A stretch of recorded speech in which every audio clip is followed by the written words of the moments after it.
PPC চালালেই কি অ্যামাজনের ranking বাড়ে? এই প্রশ্নটা অনেক সেলারই করেন।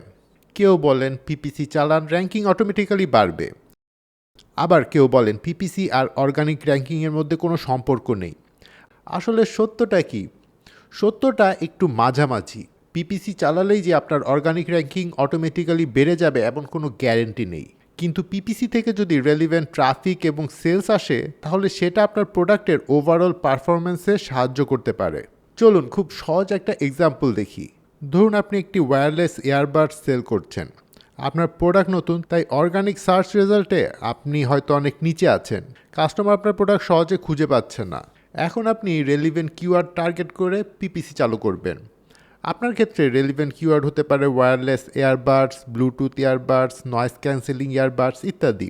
এখন কাস্টমার এই কিওয়ার্ড সার্চ করলে আপনার স্পন্সর্ড অ্যাড সামনে চলে আসার সুযোগ পাবে। কিছু কাস্টমার আপনার অ্যাডে ক্লিক করবে, আর তাদের মধ্যে কিছু আপনার প্রোডাক্ট পারচেসও করবে। পিপিসি আপনাকে ট্রাফিক এবং সেলস আনার সুযোগ তৈরি করে দিল। আর আপনার প্রোডাক্ট যদি ভালো হয়, লিস্টিং যদি ভালো হয়, প্রাইস যদি কম্পিটিটিভ হয় এবং কাস্টমার যদি হ্যাপি থাকে, তাহলে সেই সেলস আপনার প্রোডাক্টের ওভারঅল পারফরমেন্সে পজিটিভ ইম্প্যাক্ট ফেলতে পারে। ফলে সময়ের সাথে সাথে আপনার অর্গানিক র্যাঙ্কিং এবং ভিজিবিলিটি ইমপ্রুভ হওয়ার সুযোগ তৈরি হতে থাকে। তাহলে আমরা কি বুঝতে পারলাম? পিপিসি কিন্তু ডাইরেক্ট র্যাঙ্কিং বাটন না। মানে এমন না যে আপনি $100 পিপিসি বাজেট দিলেন আর অ্যামাজন বলল এই নেন, আপনার প্রোডাক্ট 1 নাম্বার র্যাঙ্কিংয়ে দিয়ে দিলাম।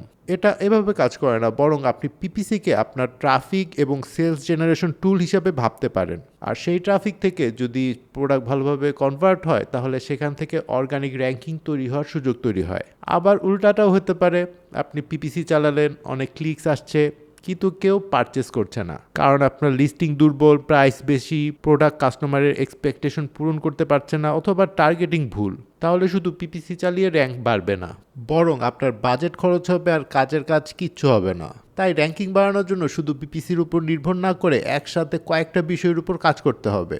Relevant keywords, strong listing, competitive pricing, good conversion rate, customer satisfaction এবং অবশ্যই পিপিসি স্ট্র্যাটেজি। সবশেষে মনে রাখুন, পিপিসি আপনার র্যাঙ্কিং কিনে দেয় না। পিপিসি আপনার রেলিভেন্ট কাস্টমারকে সামনে নিয়ে আসার এবং সেলস জেনারেট করার সুযোগ তৈরি করে দেয়। আর সেই অপরচুনিটি থেকে আপনি কিভাবে অর্গানিক গ্রোথ তৈরি করবেন, সেটাই হচ্ছে আসল স্ট্র্যাটেজি। যাওয়ার আগে দর্শক একটা বিষয় জানিয়ে যেতে চাই।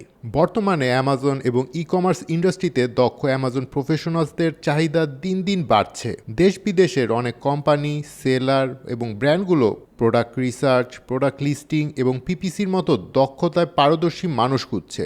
এই বিষয়গুলো মাথায় রেখে ইকম ফ্লিপস একাডেমি নিয়ে এসেছে অ্যামাজন মাস্টারি প্রোগ্রাম। এখানে রয়েছে 3টি বিশেষায়িত কোর্স, যা আপনাকে শুরু থেকে প্রফেশনাল লেভেল পর্যন্ত শেখার সুযোগ দিবে। আপনি চাইলে আপনার আগ্রহ অনুযায়ী একটি কোর্স দিয়ে শুরু করতে পারেন, অথবা পুরো প্রোগ্রামটি সম্পন্ন করে অ্যামাজনের বিভিন্ন সেক্টরে কাজ করার জন্য নিজেকে প্রস্তুত করতে পারেন। অ্যামাজন মাস্টারি প্রোগ্রাম সম্পর্কে বিস্তারিত জানতে ডেসক্রিপশনে থাকা লিঙ্ক ভিজিট করুন। সো এ পর্যন্তই দর্শক, যাওয়ার আগে লাইক দিবেন এবং থ্যাঙ্কস ফর ওয়াচিং।